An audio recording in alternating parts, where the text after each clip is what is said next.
2000 سال پیچھے چلے جائیں، فرعون دنیا کا واحد انسان ہے جس نے کہا انا ربکم الاعلی، میں سب سے بڑا رب ہوں، اور اپنے آپ کے رب ہونے کا دعویٰ انسانوں میں صرف فرعون کا ہے۔ اس کی باندی مسلمان ہو گئی، موسیٰ علیہ السلام کا کلمہ پڑھ لیا، ایمان چھپتا نہیں، وہ پتہ چل گیا، فرعون نے اس کو پکڑوایا۔ اس کی 2 بچیاں، ایک دودھ پیتی ایک ساتھ چلتی، اور اس نے اپنے دربار میں کڑاہ میں تیل ڈلوایا، نیچے آگ لگوائی، تیل ابلنے لگا۔ جب وہ پوری طاقت سے ابلنے لگا تو اس نے فرعون نے اس عورت سے، اس باندی سے کہا یہ آگ تیرے سامنے ہے، جلتا ہوا تیل، موسیٰ کے رب کو مانے گی تو پہلے تیری بچیوں کو جلاؤں گا پھر تجھے جلاؤں گا، اور اگر مجھے رب مانے گی تو تیرے گھر کو سونے چاندی سے بنا دوں گا، تیرے گھر کو سونے چاندی سے بھر دوں گا۔ اللہ کا پا لینا یہ میری آپ سب کی معراج ہے، اور اللہ کو کھو دینا میرے آپ سب کے لیے ہلاکت اور تباہی ہے۔ سنو سنو اس نے کیا کہا۔ اللہ نے اپنی محبت کو ماں سے تشبیہ دی ہے، باپ سے نہیں دی، اور چھوٹا بچہ زیادہ ممتا کو لیتا ہے۔ وہ کہنے لگی فرعون یہ تو میری 2 ہیں، میری 100 ہوتی تو اللہ کے نام پہ آج میں قربان کر دیتی۔ فَاقْضِ مَا أَنْتَ قَاضٍ، کر جو تجھے کرنا ہے۔ تو پاگل ہو گیا، غصے میں کہنے لگا اس کی بڑی بیٹی کو ڈال دو۔ تو انہوں نے اس کو یوں ٹانگوں سے پکڑا، اور وہ چیختی چلاتی ہوئی تھی۔ ماں کا ایک بول اس کی جان بچا سکتا تھا، اور پھر گھر جا کے توبہ کر لیتی، وہ کہتی اللہ مجھے معاف کر دے، میں نے کلمہ کفر کہا۔ اس کو ٹانگوں سے پکڑا ہوا ہے، اس کے ہاتھ نیچے جھول رہے ہیں، اور وہ اماں بھی کہہ رہی کہ مجھے بچا لو۔ ماں نے اپنی آنکھوں سے بچی کو تیل میں یوں ڈوبتے دیکھا، اور پھر وہ ابھری جیسے مچھلی تلنے کے لیے، جیسے مچھلی تلی جاتی تو باہر آ جاتی، اوپر آ جاتی، تو وہ ایسے بلبلے اٹھ رہے تھے۔ وہ ایک ہی لمحے میں اس کی تو جان گئی، ایک آنسو کا قطرہ اس نے نہیں نکلنے دیا اپنی آنکھوں سے، اور اپنے دل کو جب مضبوط کیا تو میرے رب کی غیرت، میرے رب کی رحمت محبت حرکت میں آئی۔ اللہ نے ماں کی آنکھوں سے پردہ ہٹا دیا، اور ماں نے اپنی بیٹی کی روح کو نکلتے دیکھا، اور وہ کہہ رہی ہے اصبری یا ام فإن لک من الأجر کذا وکذا، ماں جی ڈرنا نہیں، صبر کرو، جنت تیار ہے، جنت تیار ہے، ابشروا۔ معصوم بچی کو تو پتہ بھی نہیں تھا کہ کیا ہونے والا ہے، اس کو پکڑ کے یوں ڈالا، اس کی تو آہ بھی نہ نکلی، اور وہ مچھلی کی طرح تلی گئی۔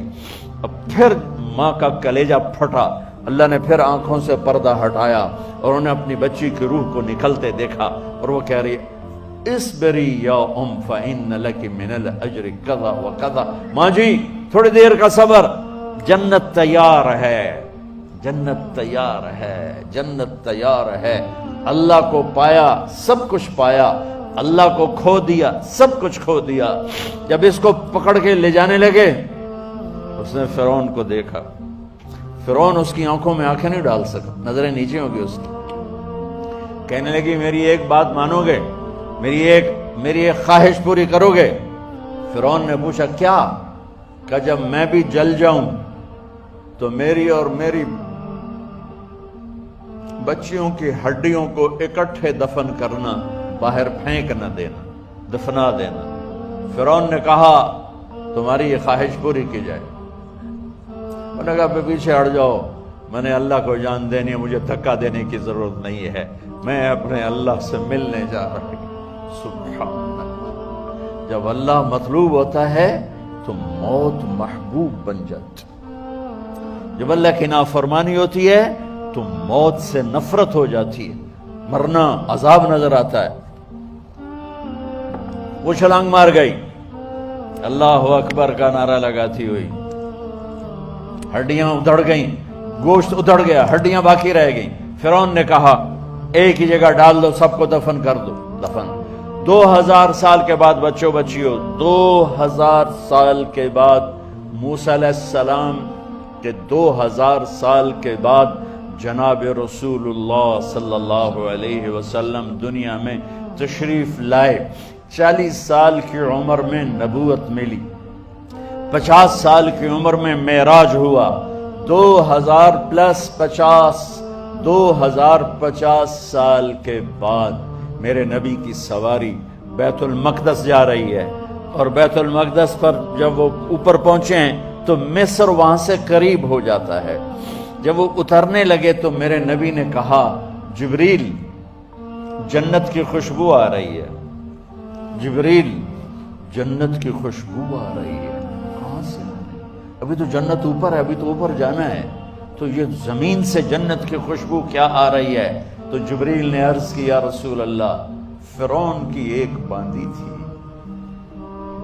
جو اللہ سے سودا کر گئی جان کا اور اپنی بچیوں کا، اس کی بچیوں کی ہڈیوں کو جہاں دفن کیا گیا ہے، یہ خوشبو جس دن انہیں دفن کیا تھا اس دن سے لے کر آج تک یہ خوشبو آ رہی ہے، اور یہ قیامت تک آتی رہے گی۔ اللہ اپنے نام پہ قربان ہونے والوں کی یوں قیمت لگاتا ہے، پہلے اپنی منزل طے کرو، پہلے اپنی منزل طے کرو، پہلے اپنی منزل طے کرو کہ مجھے اپنی زندگی کی سے لینا کیا ہے۔ مجھے اللہ کو پانا ہے، مجھے اللہ کو پانا ہے۔ میں نے اللہ کی قسم، اگر اللہ راضی ہے تو پھر موت سے بڑھ کر کوئی تحفہ نہیں، اس سے بڑھ کر کوئی خوبصورت پیغام نہیں، اور اگر اللہ ناراض ہے تو موت سے خوفناک کوئی پیغام نہیں۔